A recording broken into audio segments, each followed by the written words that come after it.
To say in English यहाँ तुम्हारा कैसे आने हुआ? यहाँ पर कैसे आना हुआ? अक्सर आप देखो कोई व्यक्ति को अनएक्सपेक्टेडली किसी जगह के देख लो, जैसे आप काम करते दीवानी में, कोर्ट में, या फिर आप कहीं अच्छे रेस्टोरेंट में काम करते हैं, आपने वहाँ देखा कि कोई व्यक्ति, उससे पूछा आपने आपका यहाँ कैसे आना हुआ, तो आप बोल सकते हो what brings you here, what brings you here. ये कुछ ऐसे बेसिक सेंटेंस है जो कॉमन लैंग्वेज यूज किए जाते हैं।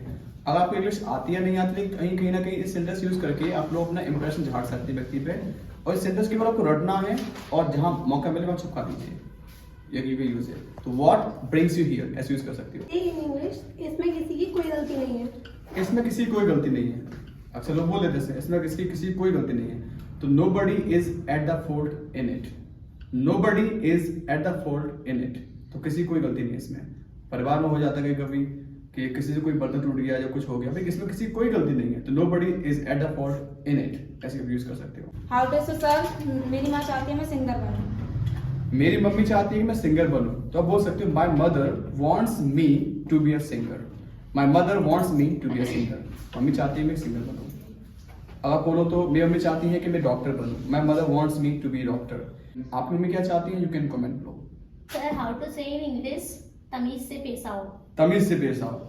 आप रास्ते में जा रहे हो, कोई व्यक्ति आपको छेड़छाड़ करता है तो आप बोल सकते तमीज से पेश आओ। तो आप बोल सकते हैं बिहेव योरसेल्फ, बिहेव योरसेल्फ। तमीज से पेश आओ, बिहेव योरसेल्फ ऐसे बोल सकते हैं। हाउ टू से सर, ये यहाँ की रस्म है।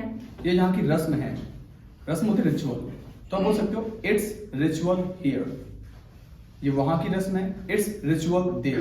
रिचुअल होती है, रस्म होती है, ऐसे आप यूज कर सकते हो। सर हाउ टू से हर बार की तरह आप इस बार भी समझ नहीं पाए।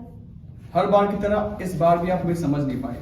तो you couldn't understand me, you couldn't understand me as always, you couldn't understand me as always. आप हर बार की तरह मुझे समझ नहीं पाए, you couldn't understand me as always. हमेशा आप ऐसे करते हो, अब से आप यूज कर सकते हो, सेंटेंस में बोल सकते हो।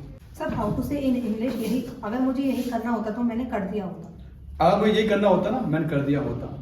तो if I had wanted to do this I would have done it.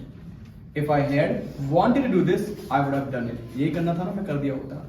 ऐसा सेंटेंस बना सकती हो। हाउ टू से सर, कभी जरूरत मत करना मुझे फॉलो करने की। जरूरत मत करना मुझे फॉलो करने की, हिम्मत मत कर देना मुझे फॉलो करने की। तो जरूरत ना करना तो आप बोलते डेयर। तो don't you ever dare to follow me. हिम्मत मत करना मुझे छूने की, don't you ever dare to touch me. तो ऐसे किसी को जरूरत दे रहे हो, आप धमका रहे हो, तो don't you ever dare to. आप चाहो तो एक सेंटेंस बना सकते हो, जरूरत मत करना मेरे घर पे आने की। You can comment low and practice the sentence. ये करना खतरनाक हो सकता है। यह करना खतरनाक हो सकता है। Doing it may be dangerous. तो आप बोल सकते हो doing it may be dangerous, खतरनाक हो सकता है। Sir how to say in English वह दो कौड़ी का इंसान है। दो कौड़ी का, दो कौड़ी होता है टू बिट। वह दो कौड़ी का इंसान है, तो he is a two bit person. वह दो कौड़ी का डॉक्टर है, he is a two bit doctor. तो कोई भी दो कौड़ी होते हैं बोलते टू बिट। आप बोल सकते हो उससे यहां में इन्वाइट मत करो, वह दो कौड़ी का डांसर है। यू कैन कमेंट दो। उम्र से फर्क नहीं पड़ता, पैसों से फर्क पड़ता है। हाँ भाई, उम्र से फर्क नहीं पड़ता है, तो फर्क पड़ना होता है डजंट मैटर। तो आप बोल सकते हो age doesn't matter but money matters. उम्र से फर्क पड़ता है, पैसे से फर्क पड़ता है, पैसा है सब कुछ है। तो आप बोल सकते हो age doesn't matter but money matters, ऐसे बना सकते हो। सर हाउ टू से मैं यूं गई यूं आई। मैं यूं गई यूं आई। तो आप बोल सकते हो I will come back in a Zifi, I will come back in a Zifi. Zifi word होता है तुरंत काम करने में, हाल ही हाल करना, तुरंत करना। I will be back in a jiffy. Simple बोल सकते हो और एडवांस तरीके से I will be back in a jiffy ऐसा। सर हाउ टू से उससे मिलना मेरी किस्मत में था। उससे मिलना मेरी किस्मत में था। It was my destiny to meet her या meet him. It was my destiny to meet him, it was my destiny to meet her. उसकी जितनी तारीफ की जाए उतनी कम है। उसकी जितनी तारीफ की जाए उतनी कम है। तो किसी को तारीफ करते हो भाई, कोई इंसान बहुत पसंद आता है, उसकी जितनी तारीफ की जाए उतनी कम है। Words are not enough to compliment him, words are not enough to compliment her, words are not enough to compliment it. कोई चीज का कॉम्प्लीमेंट देना चाह रहे तो वर्ड्स आर नॉट इनफ, मतलब वर्ड्स है नहीं है, जितनी तारीफ उतने कम है, शब्द नहीं है। Words are not enough to compliment him, ऐसा आप यूज कर सकते हो। अपनी गलतियों से ना सीखकर दूसरों की गलतियों से सीखो। ये कुछ इंग्लिश कोट होते हैं जो आप यूज कर सकते हो।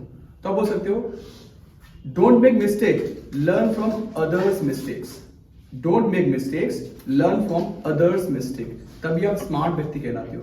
If you want to become smart then don't make mistakes, learn from others mistakes. Sir how to say हम इस परेशानी से कैसे बाहर निकल सकते हैं? हम इस परेशानी कैसे बाहर निकल सकते हैं? तो बाहर निकल होता है गेट आउट। तो how can we get out of this problem? मैं इस परेशानी से कैसे निकल सकता हूँ? How can I get out of this problem? वहीं आप कमेंट कर सकते हो, प्रैक्टिस कर सकते हो, वह इस परेशानी से कैसे बाहर निकल सकती है। तो यू कैन कमेंट लो। कपटी है। वह कपटी है। कपटी में इस व्यक्ति होता है जिसको बहुत चालाक होता है, मक्कार होता है, उसके अंदर बहुत चालाकी होती है, हमेशा दूसरों को मतलब बेच के खाने सोचता है। तो बोल सकते हो ही इज स्लाई या शी इज स्लाई। कपटी ऐसे इंसान जो कि हमेशा छल कपट होता है, वो हमेशा दूसरों को चीट करना चाहता है, डिसऑनेस्टी से काम करना चाहता है। कपटी है, छलिया है, तो ही इज स्लाई या she is sly. Who is sly in your friend circle? You can comment लो। आप चाहें तो इसका नाम क्या है? आप चाहें तो उसमें अपने दोस्त का नाम ले सकते हो, जैसे Jyoti is sly. You can comment लो। सर हाउ टू से मैं बस आपका आशीर्वाद चाहता हूँ। मैं बस आपका आशीर्वाद चाहता हूँ। तो जस्ट आप बोल सकते हो I just want you to bless me. I just want you to bless me. मैं चाहता हूँ बस मुझे आशीर्वाद दें। I just want you to bless me, ऐसे यूज कर सकते हैं। बहुत अड़ियल हो। आप बहुत अड़ियल हो तो आप बोल सकते हो यू आर बुल हैंडेड।